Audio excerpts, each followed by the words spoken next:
Jawa Tengah Indonesia. Inilah Suara Nusantara. Salam pendengar LPPL Indonesia. Jumpa kembali dalam Suara Nusantara Live yang disiarkan secara langsung oleh seluruh anggota Asosiasi LPPL Radio TV Indonesia. Suara Nusantara Live edisi 9 Oktober 2023 bersama radio host LPPL Irama FM Purworejo, Jawa Tengah mempersembahkan berita teraktual se-Indonesia yang akan hadir bersama dengan saya, Dani Damar.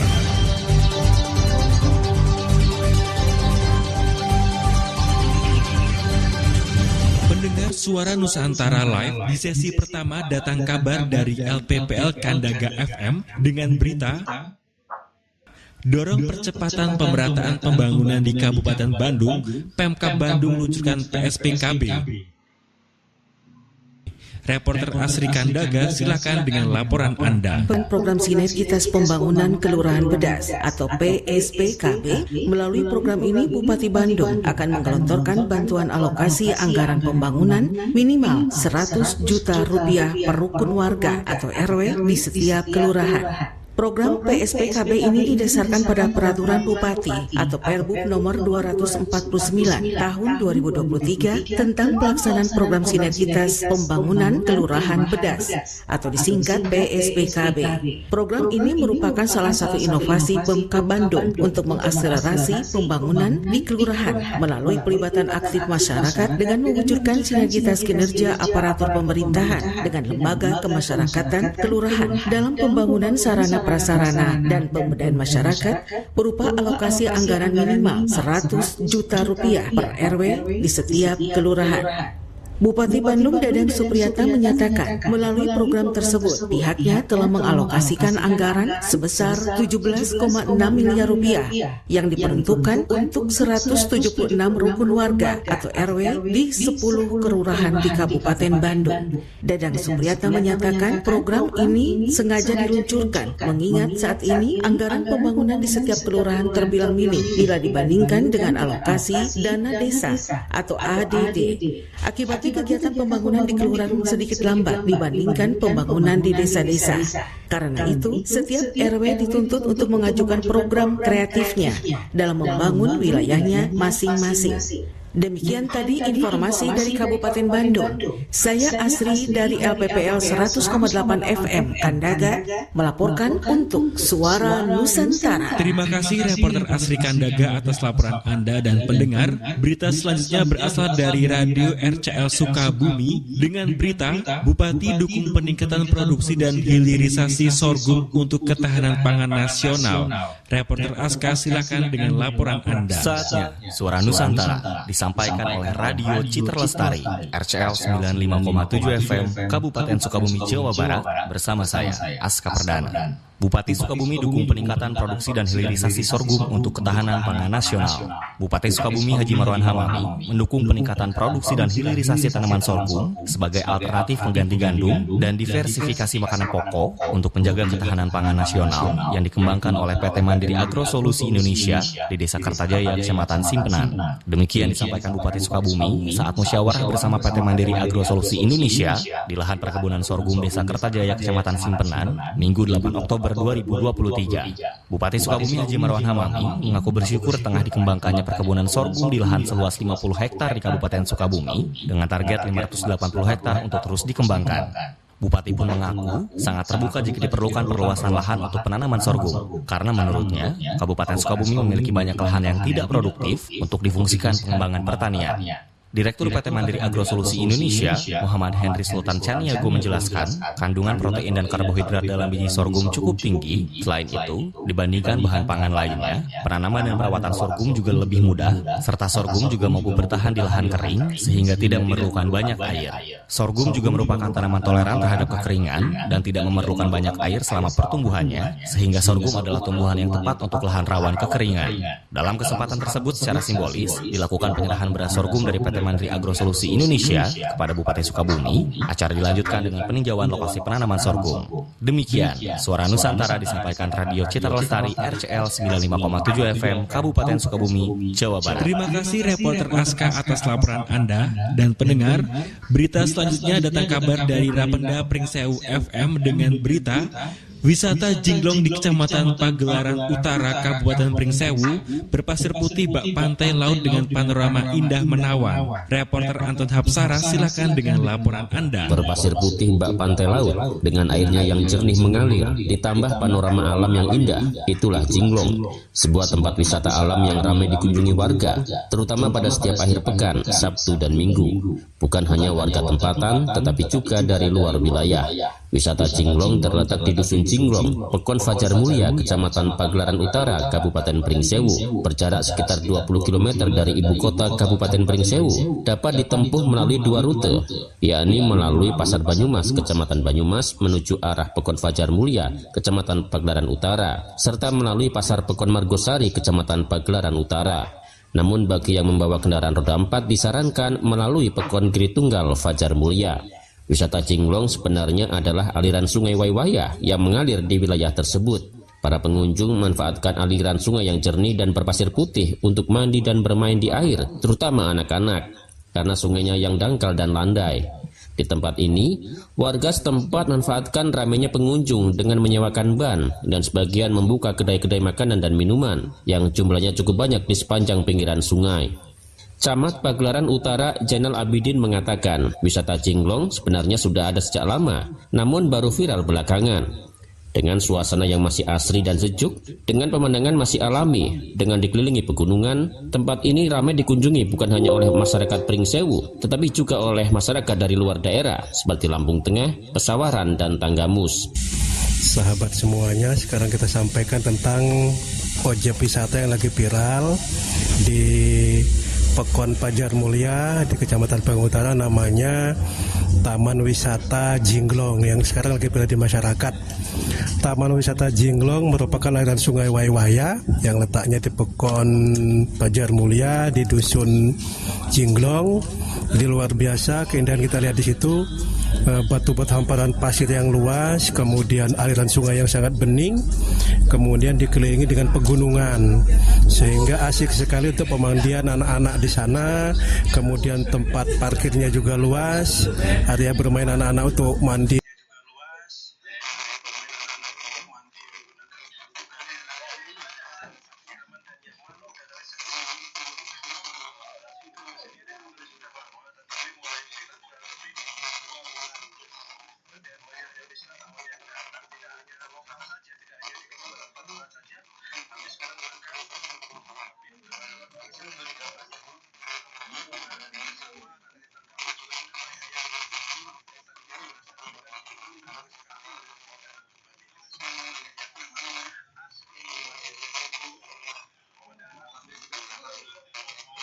Masyarakat sangat luar biasa, terutama UMKM yang ada di situ.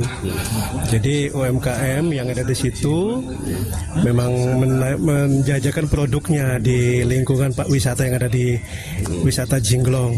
Karena saking banyaknya wisatawan, apalagi di hari Sabtu, hari libur Sabtu dan Minggu, maka mendongkrak penghasilan masyarakat sekitar.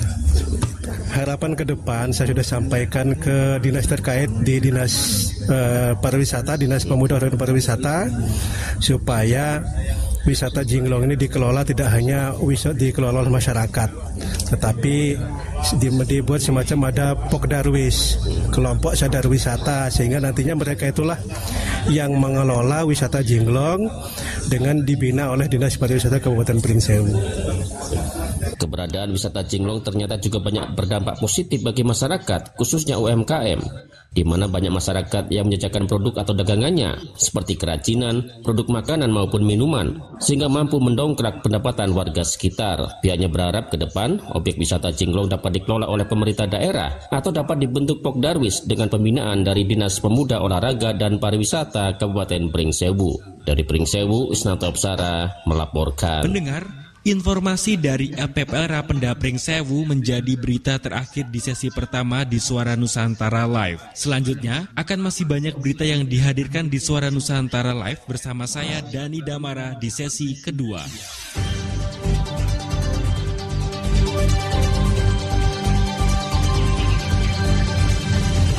Dari Purworejo, Jawa Tengah, Indonesia, inilah Suara Nusantara.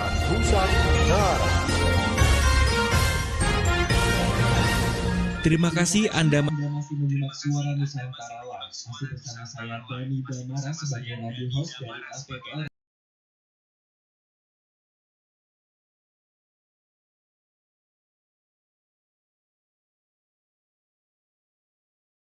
Di Kabupaten Yahukimo mengokohkan komitmen untuk penguatan pelayanan kebidanan berkualitas.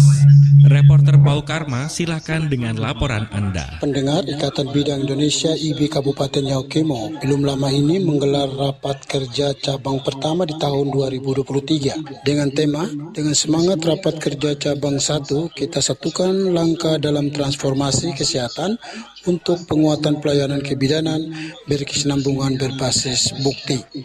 Kegiatan yang diikuti oleh seluruh anggota IB Yahukimo ini turut dihadiri oleh para pemangku kepentingan penting, termasuk Kepala Dinas Kesehatan Kabupaten Yahukimo, Kepala Dinas Pemberdayaan Perempuan, serta Ketua Cabang IB Yahukimo dan Ketua DPW IB Papua. Ketua IB Cabang Yahukimo Antumina Yebisa dalam kesempatan tersebut menyampaikan harapannya bahwa melalui kegiatan rapat kerja ini, program-program vital terkait keanggotaan IB Yahukimo seperti STR, surat tanda registrasi dapat ditindaklanjuti secara lebih efektif. Hal ini bertujuan untuk memastikan bahwa seluruh tenaga bidan di Yahukimo dapat tersertifikasi dan memberikan pelayanan kebidanan yang berkualitas.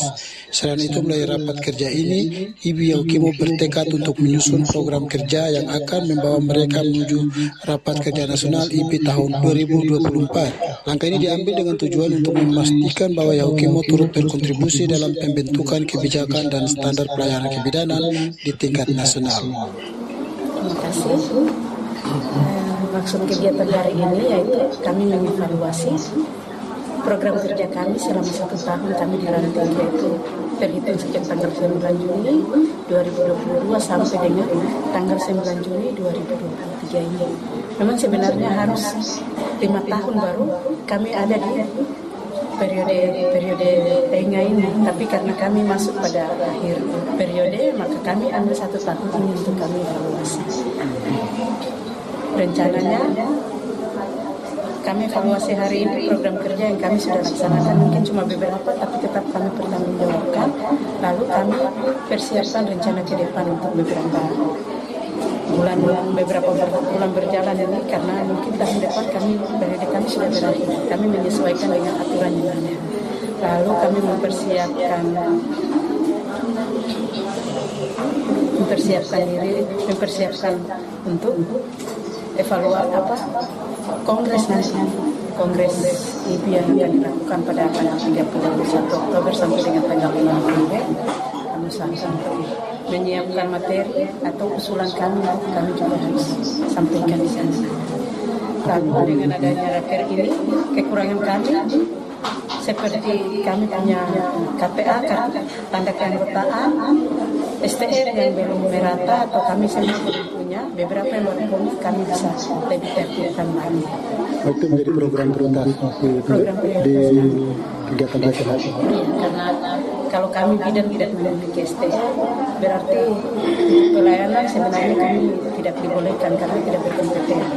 Lalu untuk hak-hak kami seperti penerimaan BPJS harus berdasarkan STR juga. Jadi dan kami upayakan yang utamakan untuk harus dilakukan. Beberapa teman sudah memiliki, tapi sebagian besar belum memiliki, dan juga kembali ke status pendidikan juga. Karena kalau dia berarti bisa memiliki. IB Kabupaten Yahukimo ini menjadi momentum penting dalam mengkokohkan komitmen para bidang dalam memberikan pelayanan kesehatan yang terbaik bagi masyarakat di daerah Yahukimo.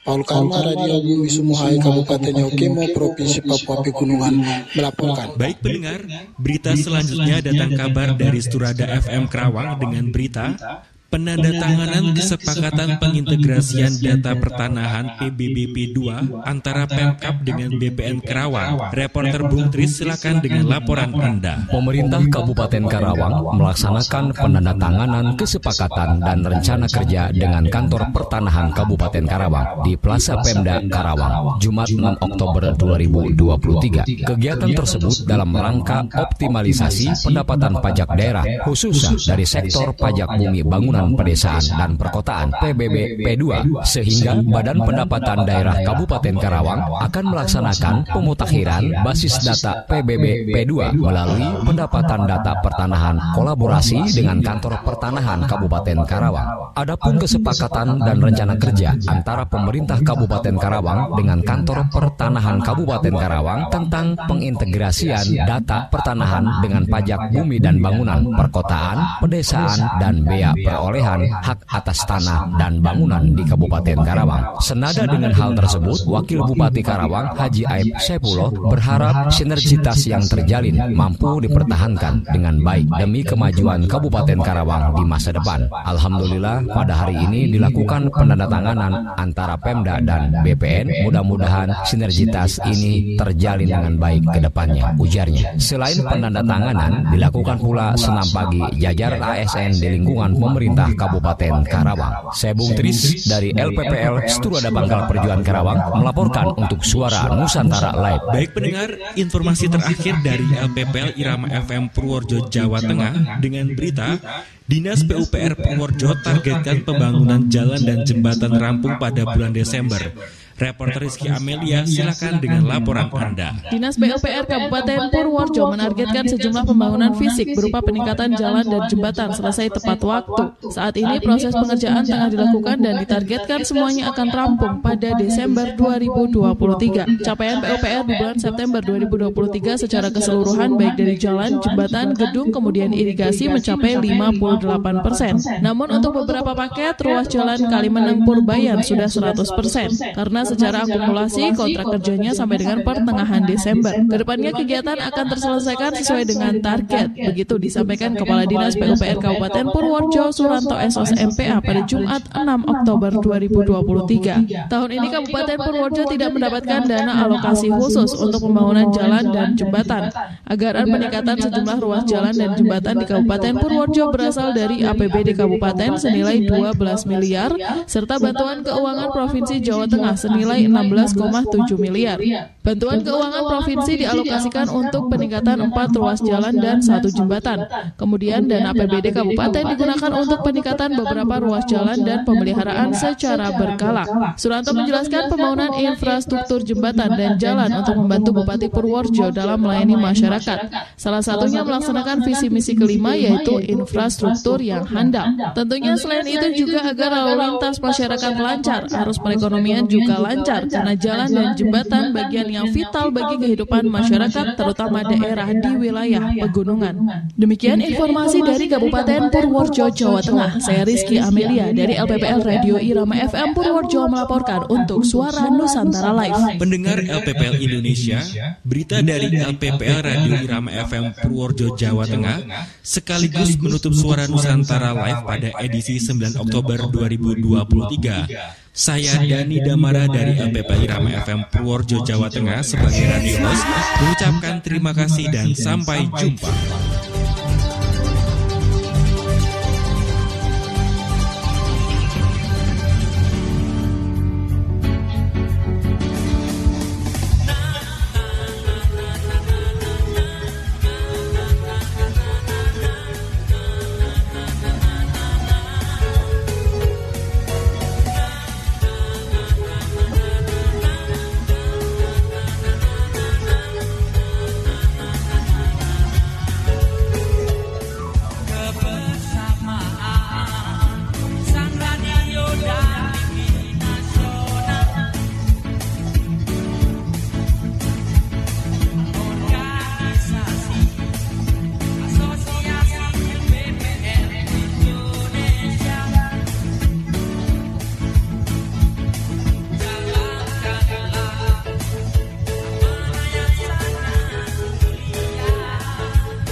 Pendengar setia Ramai FM